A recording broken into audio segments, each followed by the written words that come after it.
Alors là, c'est un tout petit livre, La mort de Victor Hugo.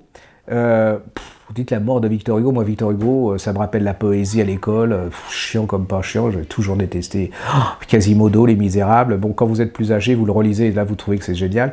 Et là c'est son agonie, c'est-à-dire que c'est les derniers jours de Victor Hugo, ils vont vous raconter ça d'une manière extraordinaire, c'est-à-dire que vous y êtes, vous allez voir comment ce personnage met des jours et des jours, comment la police est inquiète parce qu'ils se disent, comme Victor Hugo était très du côté des opprimés, de la Révolution, ils se disent quand il va mourir, le peuple va se soulever en même temps que la disparition de cet homme.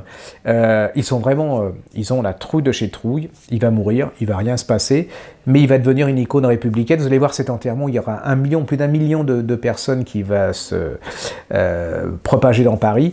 Vous allez voir les gens qui vont pleurer, vous allez voir l'ouvrier, vous allez voir l'establishment, vous allez voir la façon différente, vous allez voir comment il va refuser de se faire enterrer, d'aller à l'église.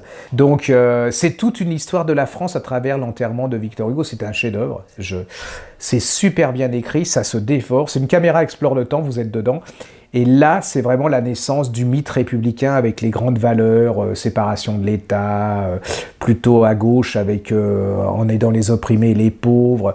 C'est extraordinaire, mais vous allez aussi avoir un Victor Hugo haï par l'extrême gauche, c'est-à-dire les gens qui lui reprochent pendant la Commune de ne pas avoir pris fait et cause, de ne pas avoir écrit un sublime livre ou un super poème sur la Commune.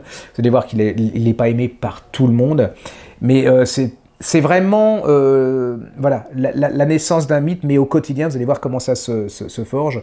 Vous voyez Paris, vous entendez les crieurs de journaux, vous voyez ces gens pauvres qui se réunissent devant chez lui, qui sont vraiment absolument malheureux. C'est une petite merveille, allez-y, ça se vend, mais ça devrait être parmi les premières ventes parce que c'est vraiment une petite merveille et un chef-d'œuvre.